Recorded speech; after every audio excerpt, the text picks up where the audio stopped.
Bom dia, rapaziada, beleza? Como estão todos? Galera, vamos fazer um negócio diferente hoje aqui.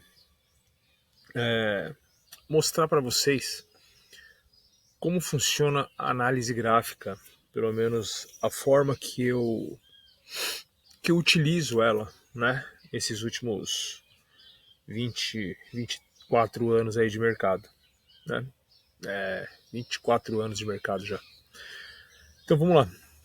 Há muito tempo que eu utilizo um trade system que é composto de 3 médias móveis, o estocástico e alguns cálculos matemáticos e padrões de candle, tá? Os padrões de candle eu acredito muito neles, né? Então vamos lá. Ontem, né, eu estava apostando que o dólar, né, eu estava meio com a pulga atrás da orelha com o dólar, que ele seria vendedor, né? E o índice comprador, e foi totalmente ao contrário, né? Assim, incrível. A Vale derreteu, eu não vi a Petro ainda, né? A Vale derreteu, o dólar porrou, né? Mas entre eu achar que é vendedor ou comprador, são outros 500, beleza? Porém, dentro das análises, né? Eu até postei o que o dólar poderia fazer. Ele poderia ter aberto com gap de alta, voltado no ponto pivô, ou aberto, caído perto no ponto pivô e testar as resistências, né? Então, vamos dar uma olhada no que aconteceu, né? Vamos lá. Ontem o dólar abriu, deu uma porradinha próximo à nossa resistência. Então aqui nós temos aqueles 2 pontos de resistência que eu sempre cito, né? Não é resistência 1, resistência 2 não, são 2 pontos de resistência distintos, né? Aqui eu vou ter o meu ponto pivô e aqui eu vou ter 2 pontos de suporte que eu também sempre cito, mas olhando graficamente aqui, como ele não bateu, né? Então a gente vai ter aqui, vou mencionar só esse suporte aqui. Legal. Cara, na sequência, o dólar simplesmente em 4 minutos ele derreteu. Veio testar o que? O meu ponto pivô. Novamente, ele me dá um candle, que esse candle ele é conhecido como linha de penetração, ok? Eu não tenho nenhuma informação no meu estocástico, e aqui o meu estocástico ele sinaliza uma possível compra. Ou seja, eu tive uma queda onde eu não tive nenhuma indicação de comprar ou vender, né? Eu tive um padrão de candle conhecido como linha de penetração. Na sequência, eu tive um doji que é um padrão de alguma coisa pode acontecer. É um padrão que assim, compradores e vendedores eles estão meio sem saber o que fazer. E na sequência, eu tive um outro candle gigantesco, né? Onde ele me deu um ponto de compra, tá? Ou seja, eu fiz um trade nessa região de 13 pontos, encerrei o meu trade. Cara, com esse candle, qual outra informação que eu tenho? Né? Com esse candle que me deu, ou seja, estocástico me confirma a compra nesse candle. Eu tenho simplesmente todas as minhas médias, o candle acima de todas as médias móveis. A minha média móvel principal aqui de tendência, ela passa a ser um suporte. Então, qual que seria a jogada aqui? Aliás, qual que foi a minha jogada aqui? Eu entrei nessa região, porque aí eu entrei pelo gráfico de 2 minutos, se eu não me engano. Eu entrei nessa região e posicionei o meu stop nessa região. Ou seja, aqui bateu a minha entrada e aqui seria o meu stop loss. Seria não, aqui foi o meu posicionamento de stop loss, né, na mínima dessa região, ok? O que aconteceu? Subiu, topo, fundo. Isso é análise gráfica básica, gente, entendeu?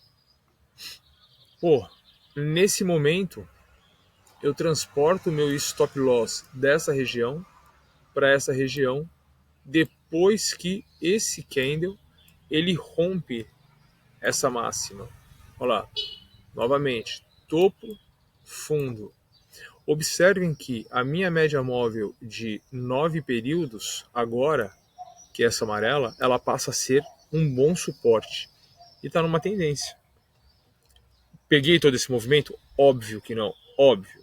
Bom, se a galera falar, eu vou pegar todo esse movimento. Cara, tem pessoas que conseguem, tem pessoas que não. Eu não peguei todo esse movimento, tá? Eu não peguei todo esse movimento. Ou seja, eu saí com 13 pontos de ganho, para mim tá ótimo e vambora. Mas novamente, aqui eu tô trazendo aqui uma leitura da análise gráfica, ok? E observem que eu ainda tenho estocástico me dando compra. Eu poderia ter seguido ele? Poderia, tá? Novamente, topo, fundo. Aqui nesse momento eu tenho uma mágica de médias móveis, que aí ela me posiciona muito mais em relação à manutenção da compra no candle, ok? Onde que o estocástico me deu venda? Justamente aqui, ó, nesse ponto que ele vem para baixo dos 80. Vamos ver aqui, ó. Olha lá. Praticamente, ó, ele me deu venda nesse doji, nesse spinning de indecisão. E aqui, galera, a gente já tá falando de, se eu não me engano, eu acho que eu peguei no 875, e aqui a gente está falando no 905, quase 910. Então, a gente está falando no 905. Vamos colocar 905? Vai, vamos colocar 905. Então, o que nós temos aqui, ó?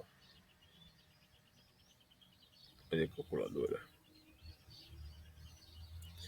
Ou seja, eu estou pegando no 905 menos, se eu não me engano, acho que foi 875 que eu peguei, 875. Pô, estamos falando de 30 pontos. Então, antes das 11, lembram que eu falei às 11h45 que ia sair o PMI e poderia ter um movimento de alta volatilidade no mercado? Ou seja, das 9 até as 10h15, 1h15, 30 pontos. Ok? Legal, vamos continuar aqui. O que ele fez depois desse movimento, né? O que ele fez? Olha só. Fundo, topo, fundo, topo, fundo, topo. Aí ele cai. Nesse momento, a nossa resistência, ela passa, nesse momento, a nossa resistência, ela passa a ser um suporte. Por quê? Aqui, galera, ó, testou, topo, fundo. O que ele me faz aqui na análise gráfica? Ele me faz um fundo duplo, ok? Então, o conceito é esse. Olha o estocástico. Onde o estocástico me deu compra novamente? Ó, o estocástico me dá a venda nessa região e me dá a venda nessa região. E onde ele me dá compra? Nessa região. Ou seja, sem a formação do fundo duplo, ele me deu compra de um modo mais arrojado, ok? Um modo mais arrojado, né? O modo conservador seria na formação do fundo duplo, né? O que acontece? Na hora que ele rompe esse fundo duplo, ele simplesmente projeta o W. Olha lá. Ele projetou esse espaço do W, do fundo duplo, ele simplesmente projetou.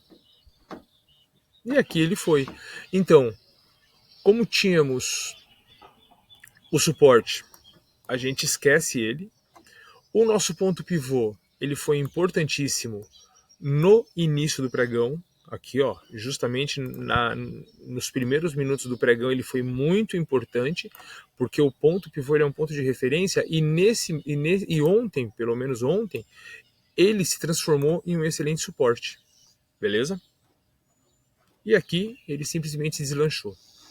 Outra possibilidade aí de um modo mais conservador, que já não é a minha praia, eu poderia o quê? Traçar uma linha de tendência de alta. Mas observem que a minha média móvel de 72 períodos, ela passa a ser essa linha de tendência de alta e um ponto de muita referência. Beleza? Então assim, galera, hoje é um pouquinho diferente aqui, já já eu falo do giro no mercado, mas aqui é mais ou menos uma aula de análise gráfica para vocês entenderem como que eu opero. Ou seja, deu padrão de candle, deu confirmação, deu doji, deu entrada pelo estocástico, deu sinalização de médias móveis. Então assim, é o básico e o simples que funciona. Eu não preciso colocar um monte de informações aí na tela. Beleza? Bom, vamos lá, que agora vamos fazer o girinho no mercado, né? O café com trader, né? Fazer o giro no mercado, beleza? Falou, galera. Bom dia aí. Espero que aqui tenha elucidado algumas dúvidas de análise gráfica, tá? Novamente, por mais que eu seja grafista, ontem eu estava apostando numa queda no dólar por conta da condição de mercado que começou, ok? Valeu, galera. Um grande abraço.